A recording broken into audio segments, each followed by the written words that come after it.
ये जो लिंचिंग की बातें थी तो मेरे मन में हमेशा आता था कि ये कहां से वो राक्षस पैदा हो जाता है कि आप किसी को मार डालते हो।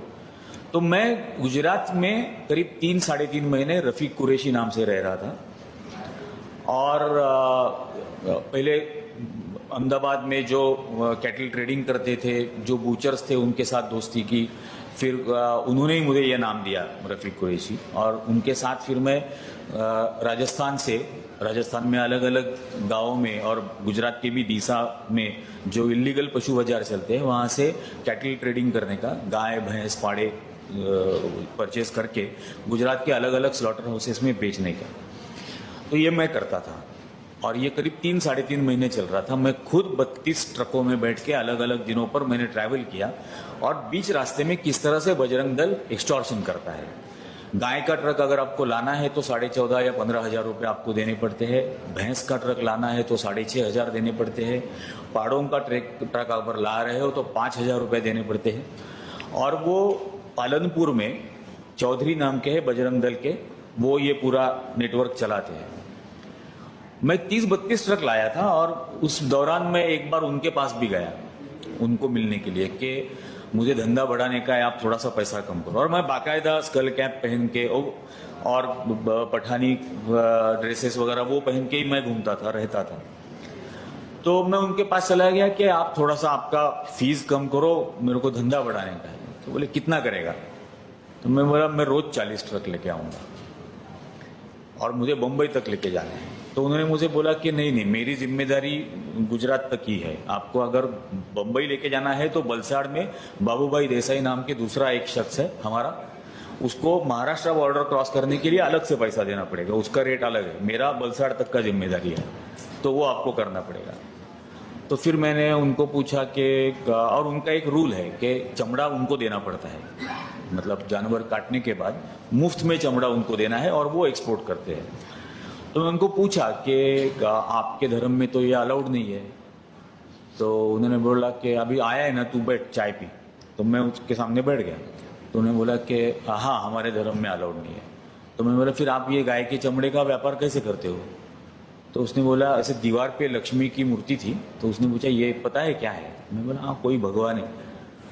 तो उसने कहा कि मैं इसकी पूजा करूँ या चमड़े की पूजा करूँ? तो मैं बोला साहब फिर हम भी तो वही चाहते हैं, हमको 2 पैसा मिल जाएगा, अगर आपने हमको थोड़ा पैसा दिया तो हमको भी 2 पैसा मिल जाएगा। उसने कहा कि तुम्हारा पेट भरने के लिए जितना काफ़ी है उतना मिल रहा है ना, उससे ज़्यादा जो है वो हमारा है।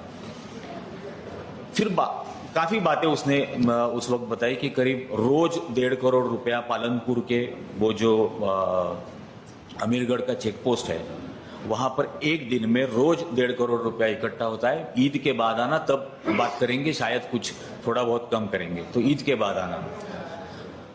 उसने ये भी कहा कि बीच बीच में हमको लोगों को मारते रहना पड़ता है, क्योंकि जब किसी को मारते हैं तब 10-15 हजार 20,000 लोग डर जाते हैं और वो डर बरकरार रखना है, तो बीच बीच में मारते रहना पड़ता है। तो तू अचानक अलग नंबर के ट्रक में से ट्रैवल मत कर, कहीं फंस जाएगा एक आध दिन। तो बोला क्या करेंगे सर, पेट भरने के लिए तो करना ही पड़ेगा, जब तक जिंदा है तब तक पेट भरना है, तब तक ये करना है। आपने अगर मार ही डाला तो कहाँ पेट भरने की नौबत है? तो ये सारी बातें हुई थी और ये मोडस ऑपरेंडी है। हम सोचते हैं कि गौ रक्षा वगैरह ये धर्म की बातें वो करते हैं, लेकिन वो बिजनेस मॉडल है और उस बिजनेस मॉडल की इन्वेस्टमेंट डर है। और ये डर, ये इन्वेस्टमेंट बेसिकली फैसिज्म की इन्वेस्टमेंट है। वो चाहे आप किसी भी फील्ड में देखो, जो डिमोनेटाइजेशन के बाद उन्होंने किया था कि मतलब फाइनेंशियल लेवल पर हर आदमी को घुटनों के बल लाकर रख दिया था, और जब आर्थिक आधार पर कोई भी इंसान घुटनों के बल टिक जाता है तो वो किसी भी फांसीवादी हुक्म को मानने के लिए तैयार हो जाता है। और वही हमने देखा कि उसके बाद क्या क्या हुआ, कुछ नहीं। और एक अर्बन मिडिल क्लास में एक इंफीरियरिटी कॉम्प्लेक्स होता है। अर्बन मिडिल क्लास को हमेशा ऐसे लगता है कि हम देश के लिए कुछ नहीं कर रहे, हम देश के लिए कुछ नहीं कर रहे। तो उनमें ये वहम पैदा कर दिया कि आप लाइन में खड़ा रह के देश के लिए बहुत कुछ कंट्रीब्यूट कर रहे हो, और वो खड़े हो गए। और वो मतलब खड़े रहने की वजह के को जब हम जैसे लोग क्रिटिसाइज करने लगे तो वो हमको गालियां देने लगे, ये कहकर के बॉर्डर पे देखो जवान कैसे मर रहे हैं, हम 4 घंटे लाइन में खड़े नहीं रह सकते क्या। और ये बेसिकली इसलिए होता है क्योंकि उन्होंने उनका जो इंफीरियरिटी कॉम्प्लेक्स है उसको ट्रीट करने की कोशिश की, उसको एड्रेस करने की कोशिश की, और इसलिए ये पूरा बेवकूफ अर्बन मिडिल क्लास उनके पीछे दौड़ रहा था।